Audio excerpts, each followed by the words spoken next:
Salut, salut, salut, bienvenue sur notre chaîne YouTube Mireille Mwamba Télévision, avec moi-même à la présentation, Mireille Mwamba. Voilà, mesdames et messieurs, salut, c'est toujours pour moi un réel plaisir de vous retrouver pour un nouveau numéro sur notre chaîne. Je ne vais pas vous dire un grand merci, ça serait vraiment de l'ingratitude de ma part. Pourquoi j'aime toujours vous remercier, c'est parce que vous nous soutenez.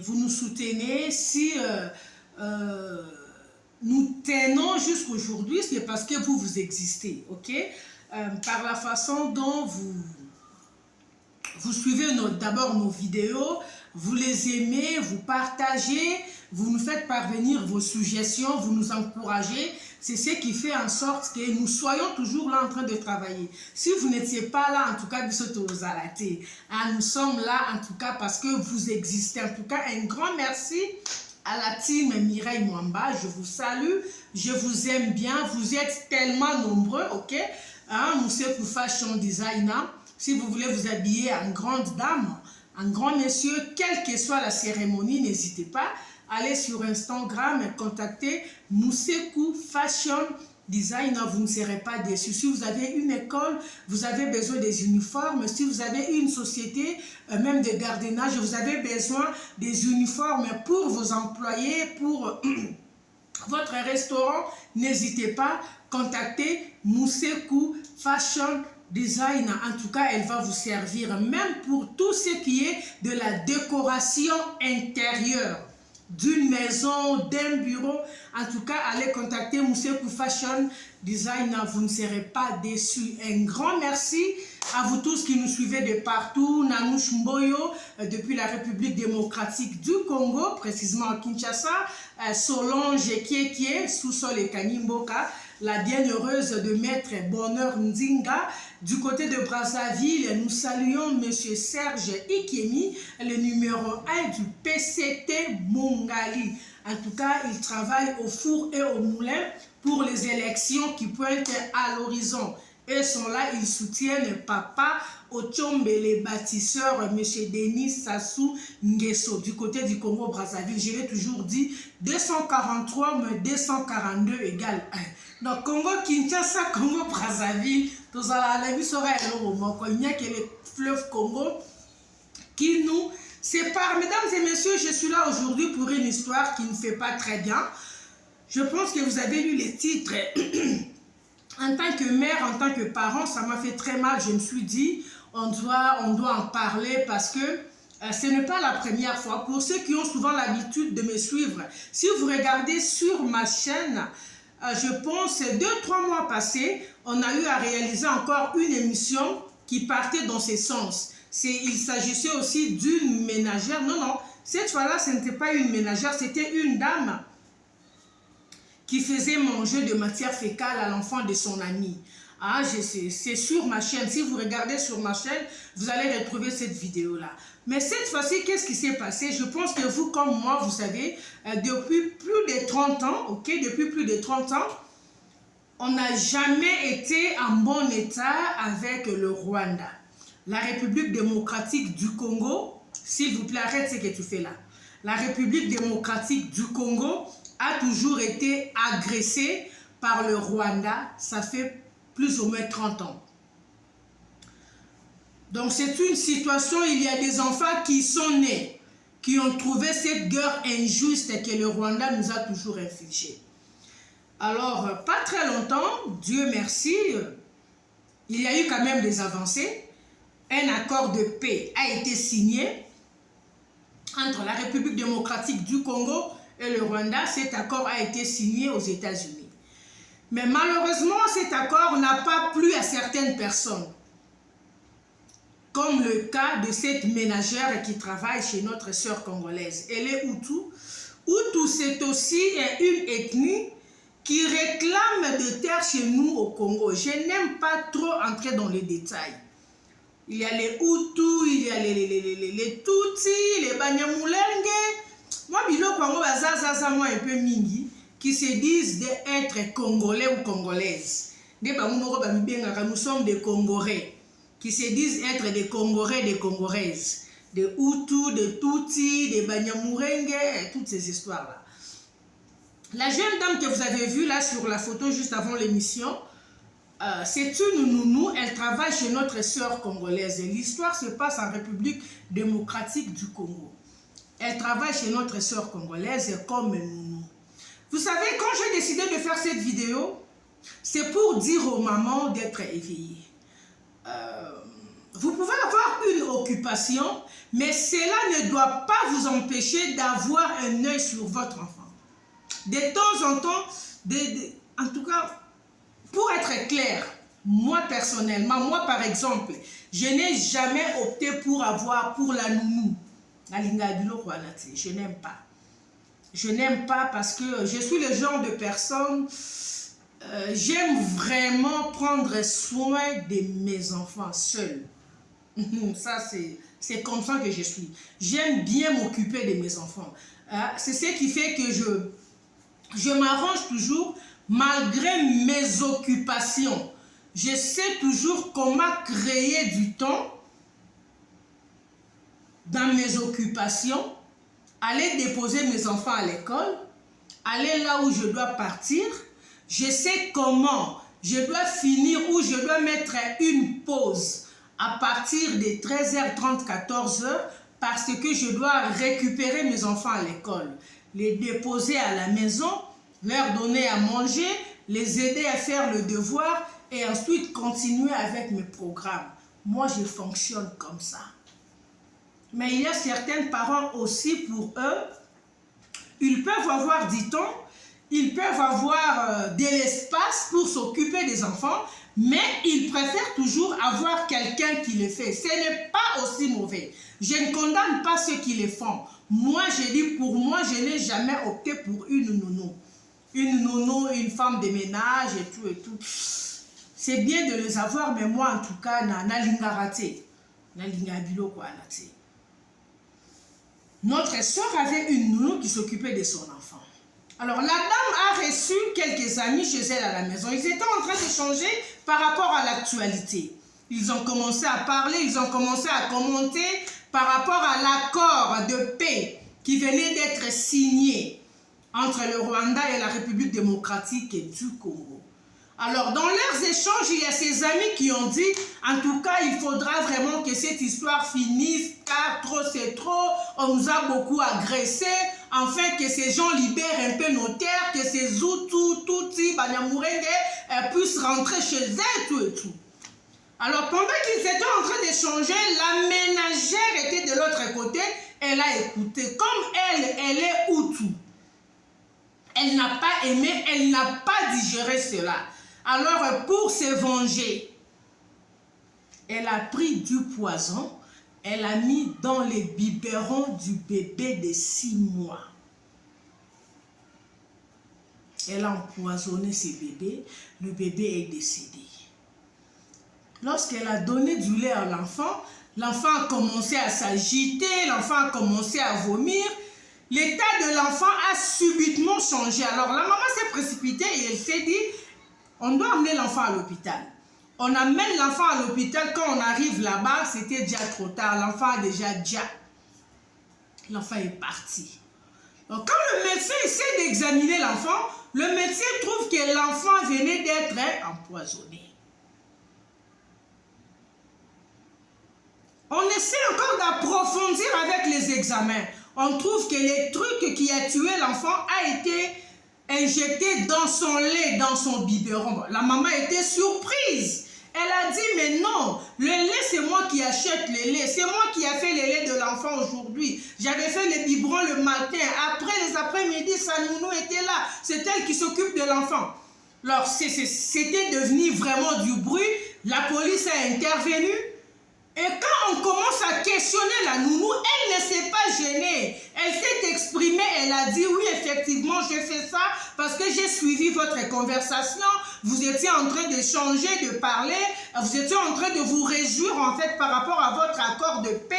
Et dans vos dires, je vous ai entendu dire que vous êtes tellement contente que cette histoire, en tout cas, prenne fin, que c'est Hutu, Tutsi et Banyamulenge et consorts puissent quitter vos terres. Et je me suis sentie concernée parce que moi, je suis Hutu congolais, nous sommes des Congolais, mais vous n'avez jamais voulu nous reconnaître comme des Congolais, raison pour laquelle je me suis vengée. Elle s'est vengée en donnant la mort à un bébé de 6 mois. Vous savez, depuis que ces gens ici sont venus au Congo, depuis qu'ils se sont infiltrés, il y a même nos autorités qui ont épousé des Rwandaises, des Hutus, de Tutsis. Toi, on a belé. C'est depuis cette période-là que le poison a commencé à circuler au Congo, à Kinshasa, comme des arachides. Même il y a des amis qui sont entrés dans ces circuits-là, empoisonner quelqu'un, mettre fin à la vie d'une personne est devenu comme une histoire. Donc des fois, et comme on a rebangi ça, quelqu'un qui était venu travailler, mais aujourd'hui voilà comment la maman de bébé, la maman de l'enfant est restée, elle n'a même pas de force pour pleurer. La nounou est là en train de parler, en train de se justifier. Pourquoi elle a fait ça? Donc elle trouve son comportement normal. Sorry, on n'avait pas le droit de dire que les Hutus, les Tutsis, les Banyamulenge doivent quitter. Nous devons les accepter, nous devons leur donner nos terres parce qu'ils se sont toujours proclamés que ce sont des Congolais, des Congolaises. Non, le bandé bango bamibenga Congolaises et Congolaises. Cette Congolaise-là a mis fin à la vie d'un bébé congolais. Chers parents, soyez vigilants, soyez vigilantes. Je m'adresse surtout aux mamans. C'est bien d'avoir une nounou, mais prenez toujours le soin de voir aussi qui prendrait comme nounou. Vous savez les tensions que nous avons avec ce pays-là. En tout cas, moi, je me suis toujours réservé d'avoir une amie, une connaissance, un camarade rwandais ou rwandaise. Parce que dans nos échanges, un jour, on s'est rendu dans une réunion de la presse ici à Johannesburg. Alors, dans la salle où nous étions, il y avait quelques confrères qui étaient venus de partout, de Rwanda, Kenya, tout et tout. Alors, on était juste à côté là avec un confrère du Rwanda. Pendant qu'on échangeait, les gars il n'était pas souple, quoi. Non, lui-même ne se sentait pas à l'aise. Bon, il s'est déplacé, il est allé se mettre à côté d'une autre consoeur là du Kenya. Alors, la Kenya lui a demandé, mais tu étais assise à côté de Mireille, pourquoi tu as quitté? Le monsieur va répondre en disant, tu vois, ces histoires qui se passent entre nous, notre pays, le Rwanda et la République démocratique du Congo, a créé un truc là, pas très bien, même dans les amitiés. Tu peux te retrouver comme ça en face d'un confrère, d'une conseillère de la RDC.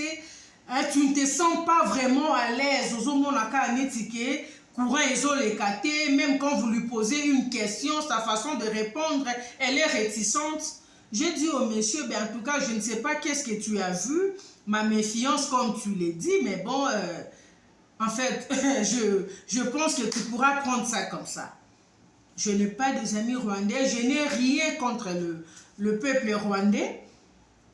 Nous combattons le gouvernement rwandais. Le peuple rwandais, on n'a aucun problème avec le peuple rwandais. Ce sont des Africains comme nous, on n'a pas un problème avec eux, mais nous n'aimons pas ce que leur gouvernement, le rôle que leur gouvernement est en train de jouer pour déstabiliser notre pays. La paix dans notre pays, c'est ça notre problème. Maintenant, le mal en est qu'il y a certaines personnes qui ont avalé cela et qui commencent à se venger autrement, comme le cas de cette ménagère, qui décide de mettre fin à la vie d'un bébé tout simplement parce que la maman, elle a entendu la maman de bébé se réjouir de l'accord qui vient d'être signé.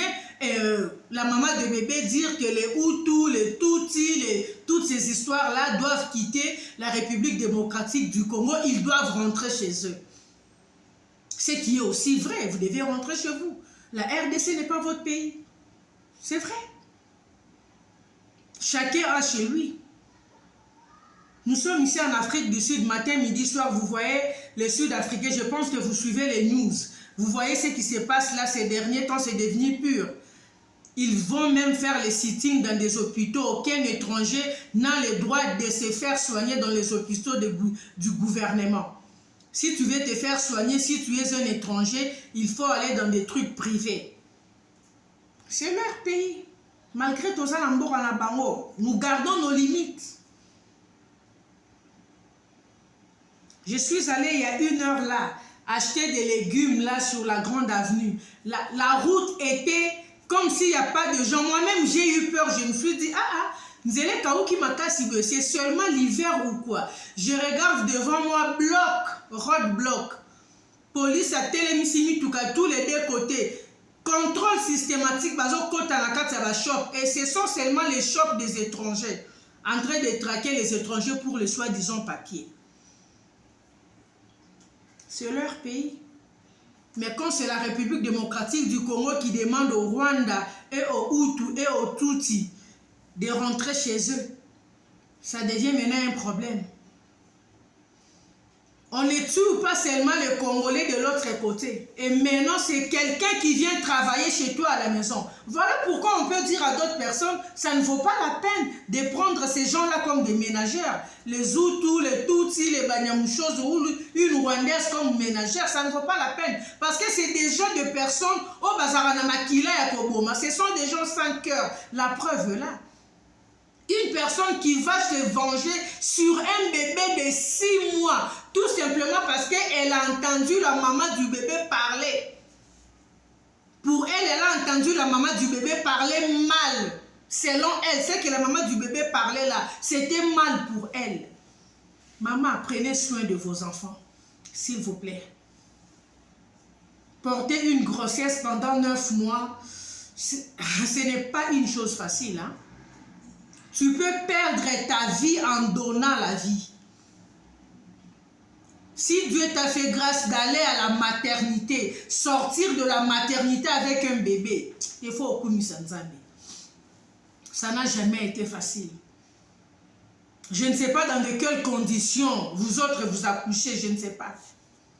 Moi, je me dis toujours, quand je vais à la maternité, je sors avec mon enfant. N'appelle ça Nzambe, merci.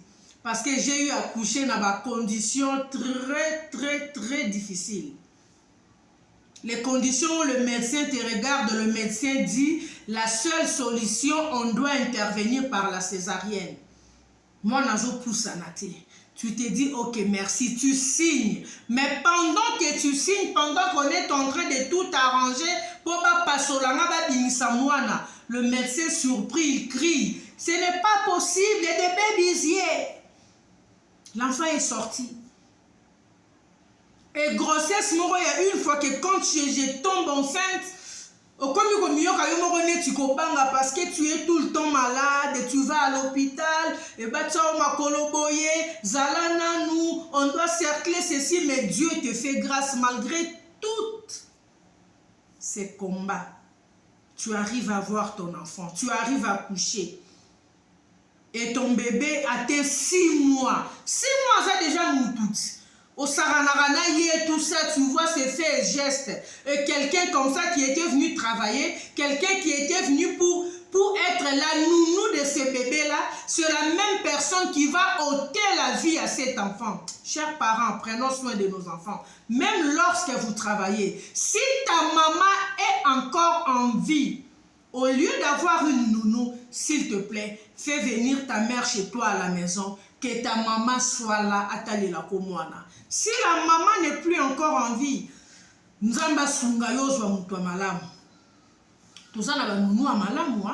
avons des nounous qui gardent les enfants comme si c'était leurs enfants. Si même on te dit que c'est une nounou, tu ne vas même pas accepter. Pourquoi se venger sur un pauvre bébé? En tout cas, que la justice fasse son travail. Le maman, tofumola misou. Même si la nounou est à la maison, ne laisse pas la garde totale de l'enfant à la nounou. Si vous êtes une maman ménagère, vous ne travaillez pas pour le compte de quelqu'un, vous n'avez pas un bureau où vous travaillez, votre bureau c'est chez vous à la maison, vous avez votre business chez vous à la maison, ou juste dans les alentours. Prenez soin d'être vous-même la nounou de votre enfant ou de vos enfants, pour éviter ce genre d'histoires. Nous sommes arrivés à la fin. Je tenais vraiment à faire cette vidéo. Merci de nous avoir suivis. Si c'est pour vous la toute première fois de nous découvrir, je vais vous demander de commencer par vous abonner et surtout n'oubliez pas d'activer la cloche des notifications pour ne manquer